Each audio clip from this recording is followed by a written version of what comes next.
Hello students, again we are going to see, I think this is the last class of physics first lesson.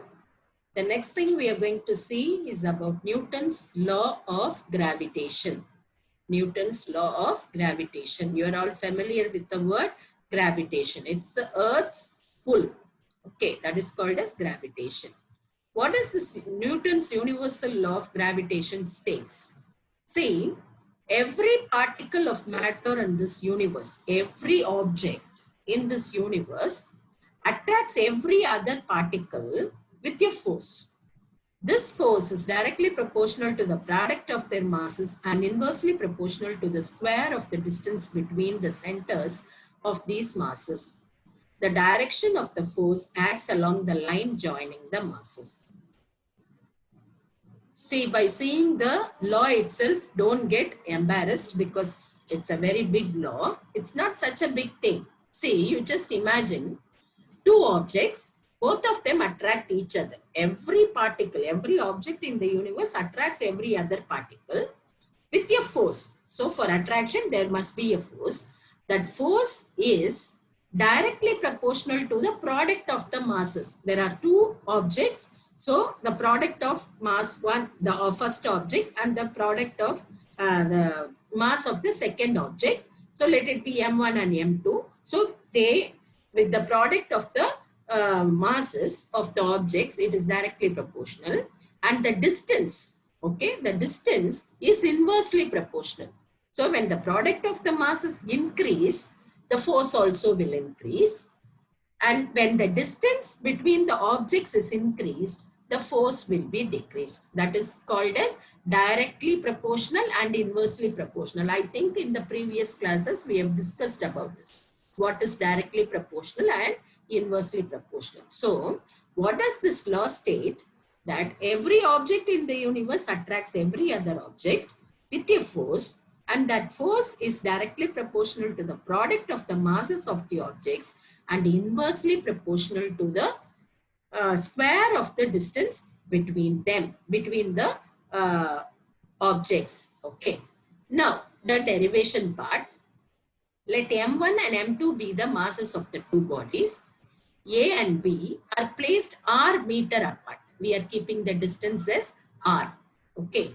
So the force is directly proportional. You can put it as F is proportional to M1 and into M2.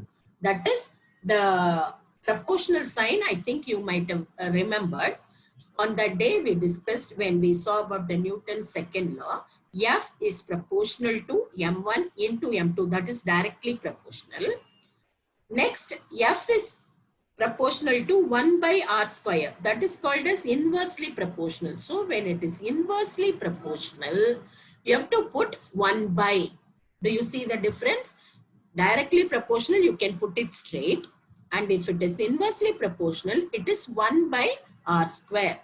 So on combining the both the expressions, F is proportional to M1 into M2 by R square. Okay, F is proportional to M1 into M2 by R square. See, here you should have noticed it is given as expression and not equation. Why? Because it is not equal sign that is represented here. You have only the proportional sign. So it is called as an expression. Only that proportion sign has changed into an equation, an equal sign, then it is called as an equation. So now it is expression. F is proportional to M1 into M2 by R square. Now the proportional sign have changed into equal sign. Why?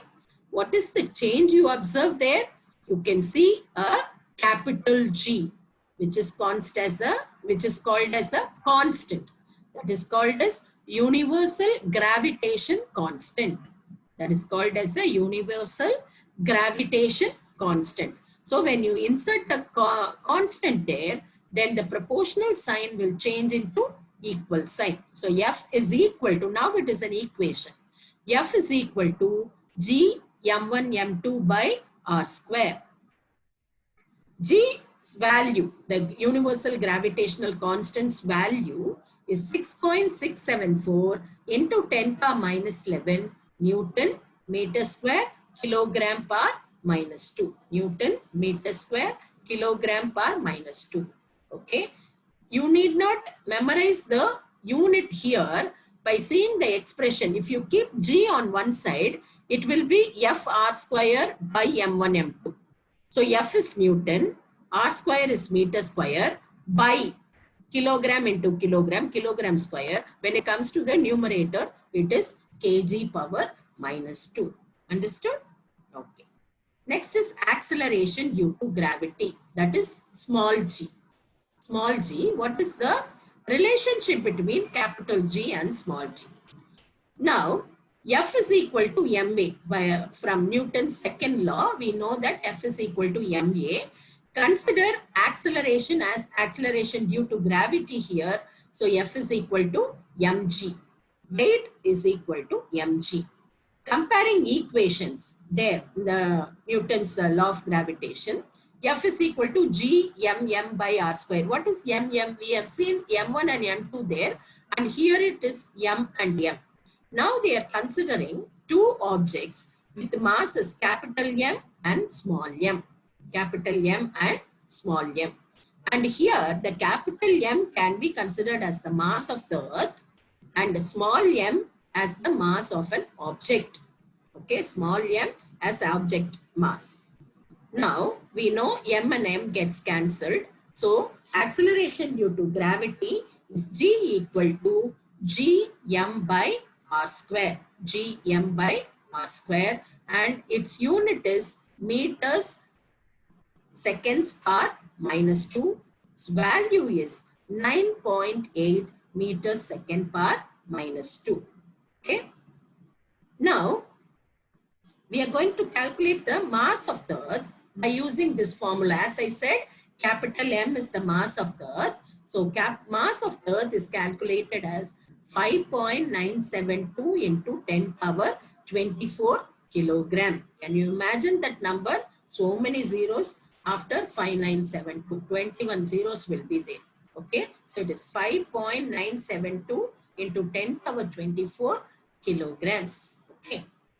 Tamil medium students, நியூட்டனின் பொது ஈர்ப்பியல் விதி. இந்த விதியில என்ன சொல்றாங்கன்னா, இந்த அண்டத்துல இருக்கிற ஒவ்வொரு பொருளும், அண்டம் என்பது வெறும் உலகம், இந்த பூமி மட்டும் இல்ல, பேரண்டம், எல்லா ஸ்டார் எல்லாத்தையும் சேர்த்து இந்த அண்டத்தில் உள்ள ஒவ்வொரு துகளும் இன்னொரு துகளை ஒரு குறிப்பிட்ட விசையோட ஈர்க்குதான். ஒரு குறிப்பிட்ட விசையோட ஈர்க்குது. அந்த விசை எதற்கு தகவல இருக்கும்னா, நிறைகளின் பெருக்கல் பலனுக்கு நேர்த்தகவிலும் மையங்களுக்கு இடையே உள்ள தொலைவின் இருமடிக்கு எதிர்த்தகவிலும் இருக்கும். இருமடினா என்ன? ஸ்கொயர். ஓகேயா? சோ அண்டத்தில் உள்ள ஒவ்வொரு பொருளும் ஒரு துகளை மற்றொரு துகளோடு ஒரு குறிப்பிட்ட விசை மதிப்பில் ஈர்க்கிறது. அந்த விசை இந்த நிறைகளின் பெருக்கற் பலனுக்கு நேர் விகிதத்திலையும் அதனுடைய தொலைவுகளுக்கு இடையேயான இருமடிக்கு எதிர் விகிதத்திலையும் இருக்கும். இந்த விசை நிறைகளின் இணைப்பு கோட்டின் வழியாக செயல்படும். இதுதான் நியூட்டனோட பொது ஈர்ப்பியல் விதி. இப்ப இந்த நியூட்டனோட பொது ஈர்ப்பியல் விதியை நம்ம எப்படி ஒரு டெரிவேஷனா பார்க்க போறோம், கணக்கீடா பார்க்க போறோம்னா, நம்ம அங்க என்ன பார்த்தோம், இந்த ரெண்டு துகளோட நிறைய m1 m2ன்னு வச்சுக்கலாம். விசை F, அந்த விசை m1 into m2 பெருக்கற் பலனுக்கு நேர்த்தகவுல இருக்கு. விசை எதற்கு நேர்த்தகவுல இருக்குன்னா, நிறைகளின் பெருக்கற் பலனுக்கு நேர்த்தகவுல. தகவு என்பதற்கு அந்த சிம்பல் அன்னைக்கு பார்த்தோம். F is proportional to m1 into m2. இதையும் நான் தமிழ்ல படிப்பேன்னு சொல்லாதீங்க, இங்கிலீஷ்லயே மனப்பாடம் பண்ணிக்கோ. F is proportional to m1 into m2. இதுல ஒண்ணுமே இல்ல. is proportional toங்கிறது விகித குறியீடு. சரியா? அடுத்து F is proportional to 1 by r square. அது என்ன 1 by r square? எதிர் விகிதம் அப்படின்னு சொல்லும் போது அதை நம்ம என்னன்னு சொல்லுவோம்? 1 by r squareன்னு சொல்லுவோம். 1 by r square. 1 byன்னு போட்டா எதிர்த்தகவு, நேரா அப்படியே போட்டோம்னா நேர்த்தகவு. சரியா? இப்ப இந்த ரெண்டையும் இணைச்சோம்னா, இந்த ரெண்டு எக்ஸ்பிரஷனையும் இணைச்சோம்னா, F is proportional to m1 into m2 by r square. F is proportional to m1 m2 by r square. அந்த 1 by r square பதிலா இங்க கீழே r square m1 m2 by r square னு போட்டுருக்காங்க.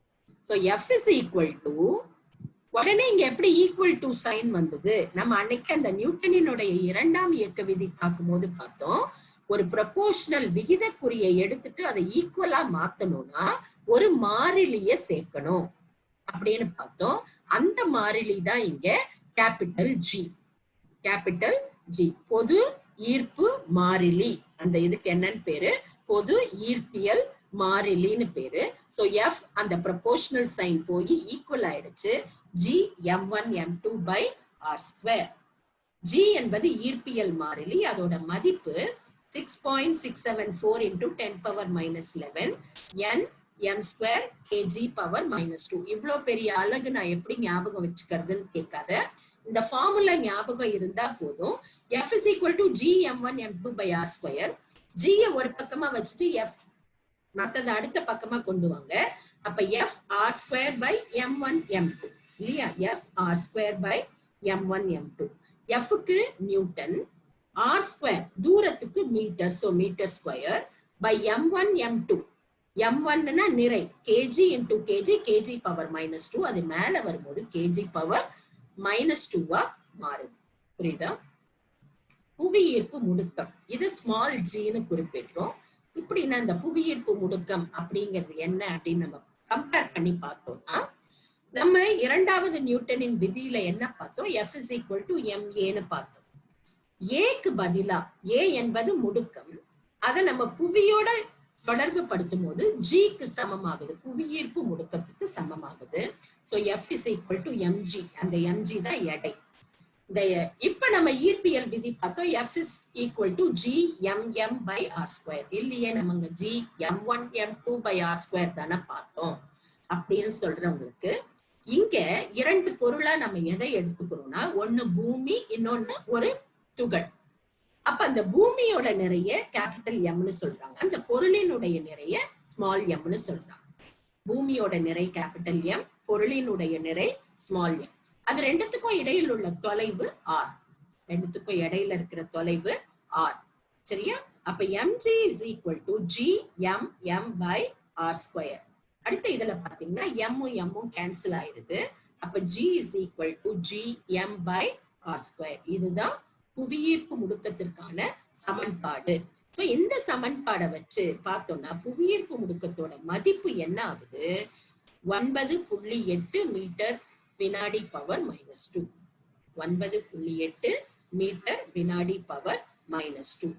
புவியினுடைய நிறை மதிப்பு m, கேபிட்டல் m இருக்கு இல்லையா, அதனுடைய மதிப்பு என்ன ஆகுதுன்னா 5.972 into 10 power 24 கிலோகிராம். 10 power 24. அப்ப 5 9 7 2க்கு அப்புறம் 21 0 போடுவோம். அதுதான் புவியினுடைய நிறை மதிப்பு அப்படின்னு சொல்லி கணக்கிட்டுருக்காங்க. Okay. Next is we are going to compare mass and weight. This we have learned even in 9th standard.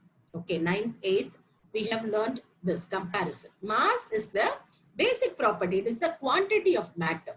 It is the quantity of matter.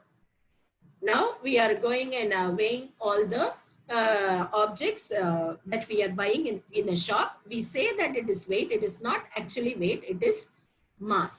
Okay, it is mass and its unit is kilogram. Then what is weight? It is the gravitational force. Because of the weight, because of the mass of the body, how much is the gravitational force exerted? That is called as weight. So weight is gravitational force, that is mass into acceleration due to gravity, m into g. Okay.